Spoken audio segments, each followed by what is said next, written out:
Baik, karena udah jam 10, mungkin dimulai aja ya. Bismillahirrahmanirrahim. Assalamualaikum warahmatullahi wabarakatuh. Untuk pertemuan hari ini, yaitu webinar IoT Batch 3. Untuk pematerinya nanti ada Teh Bella Anggraini. Lalu nanti akan ada Dr. Hadir dan juga akan ada sesi tanya jawab. Jadi nanti akan diberikan waktu selama 15 menit untuk tanya jawab di akhir sesi. Mungkin kayak gitu aja ya. Mungkin langsung aja ke Teh Bella. Mangga, silakan untuk memaparkan materi.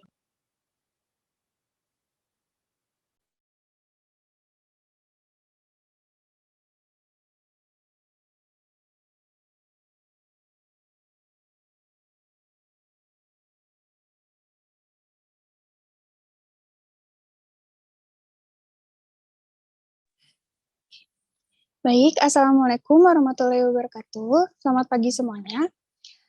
Tak kenal maka tak sayang, maka izinkan saya memperkenalkan diri terlebih dahulu. Perkenalkan, nama saya Bella dari tim IoT PPTIK ITB. Pada kesempatan kali ini, saya akan menjelaskan mengenai smart hydroponic. Jadi, hidroponik adalah budidaya menanam tanpa menggunakan media tanah, melainkan dengan cara memanfaatkan air. Satu hal yang sangat ditekankan dalam hidroponik adalah pemenuhan kebutuhan nutrisi bagi tanaman.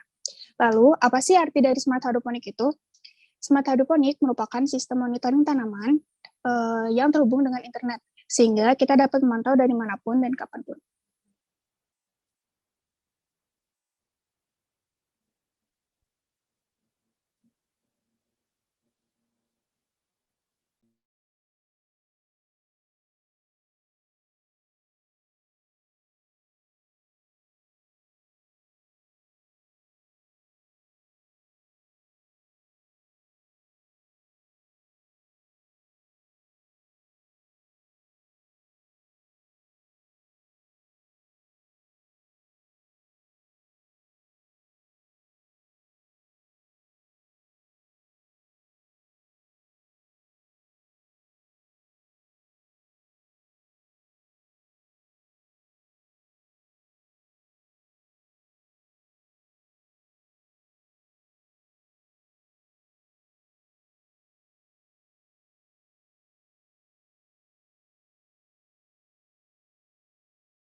Mohon maaf. Baik, kita lanjutkan. Konsep smart hydroponic. Smart hydroponic adalah suatu perangkat di mana sensor bertugas memberikan perintah di saat level air naik ataupun turun. Sensor yang digunakan pada smart hydroponic adalah sensor water level dan aktuator yang digunakan adalah pompa air. Perangkat smart hydroponic memiliki 3 input atau sensor dan juga 1 aktuator. Nah, di sini ada ilustrasi gambar ketika sensor water level diaplikasikan. Untuk gambar yang pertama, ada sebuah wadah yang berisikan air, tetapi tidak menyentuh dari sensor water levelnya. Nah, ini bisa disebut dengan switch close atau tertutup. Nah, untuk gambar yang kedua, ada berisikan wadah yang penuh dan airnya itu mengenai pelampung dari sensor water level itu sendiri. Jadi, ini disebut dengan switch open.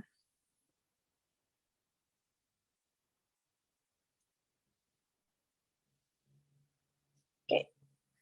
Nah, untuk selanjutnya, apa sih perbedaan dari smart hydroponic dan juga smart watering?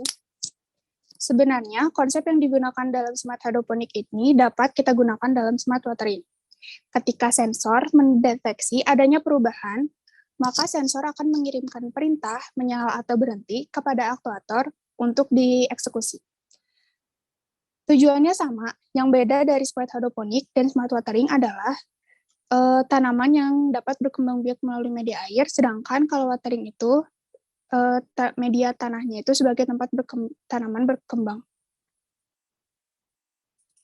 Oke, komponen utama dari smart hydroponic.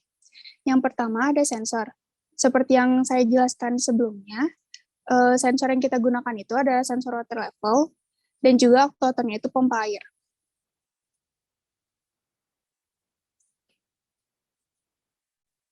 Ini adalah cara kerja smart hydroponic. Untuk cara kerja smart hidroponik sendiri adalah pada blok penampungan air akan dialirkan air melalui pipa-pipa yang terhubung dengan pipa yang terdapat tanaman hidroponiknya.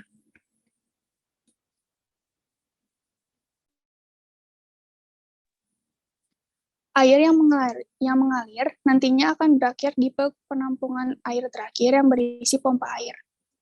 Jadi, nantinya ketika air di bak penampungan awal di bawah batas sensor water level, maka air akan dipompa ke atas untuk kembali diisi. Sampai batas sensor water level mengapung, pompa akan berhenti memompa air ke atas.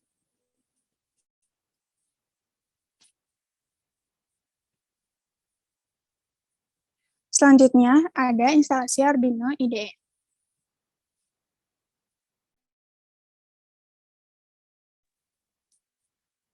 Untuk yang pertama, terlebih dahulu untuk mendownload software Arduino di situs resminya Arduino.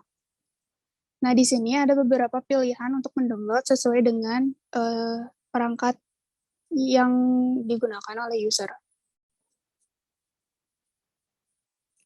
Oke, setelah itu akan ada tampilan public lisensi. Di sini proses instalasi software Arduino pertama kali.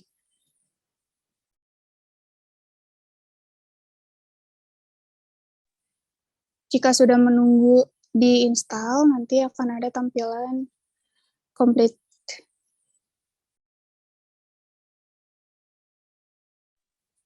Kita lanjut untuk mendownload driver CH340. Untuk linknya akan disediakan dari pihak PPTIK. Cara menginstalnya itu mudah sekali, kita hanya tinggal download zip-nya aja. Lalu di sini ada file zip yang sudah terdownload. Kemudian buat folder baru yang isinya bisa disesuaikan, yang nama folder bisa disesuaikan oleh user. Lalu masukkan zip yang sudah di-download ke dalam folder, lalu ekstrak zip tersebut di dalam folder.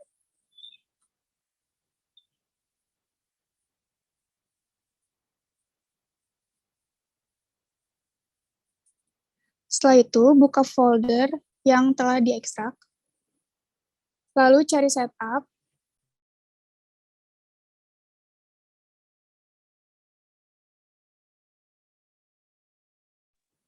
kemudian bisa dibuka setupnya, lalu install drivernya.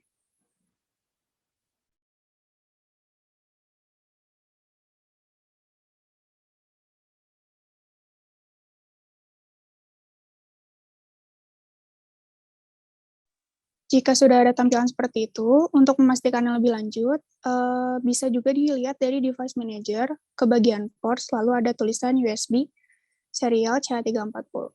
Nah, untuk jika tidak ada USB serial CH340, bisa disambungkan dengan kabel data ke Node MCU atau ke microcontroller yang akan digunakan. Sekarang kita ke bagian Arduino-nya. Setelah dibuka dan diinstal, nanti tampilan awalnya akan jadi seperti ini. Nah, hal pertama yang harus kita lakukan adalah mengubah preference. Cara mengubahnya, teman-teman bisa ke File, lalu ke Preference, terus di Additional Board Manager itu bisa diganti links-nya itu pakai yang di bawah, yang HTTPS Arduino ESP8266. Oke, selanjutnya yaitu mengatur board. Nah, di sini bisa ke Tools, lalu atur di board-nya, ke Board Manager. Kalau untuk tampilan awal, teman-teman bisa cari di search itu. Kita tunggu platformnya download dulu. Lalu kita cari ESP8266.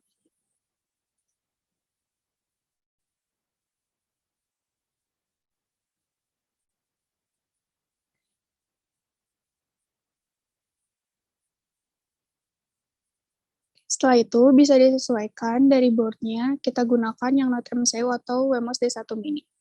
Ini sesuai dengan microcontroller yang terhubung pada kabel pada laptop. Lalu yang terakhir, mengupload program. Untuk programnya sendiri akan disediakan oleh PPTIK. Nah, untuk cara upload programnya, setelah di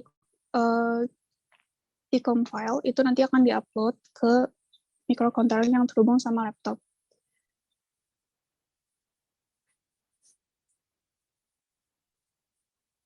Ini kita tunggu sampai 100%. Nah, nanti di sini ada tulisan don't uploading. Kalau udah, kita bisa lihat ke serial monitor apakah program berjalan dengan lancar atau tidak.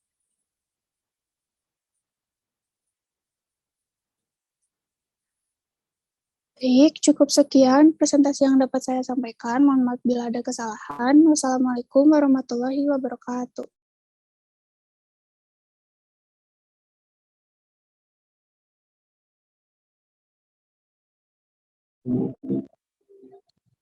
Baik, terima kasih untuk Bella yang sudah memaparkan materinya.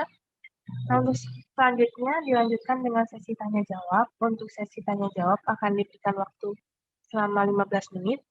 Silakan jika ada yang ingin bertanya dapat melalui kolom chat.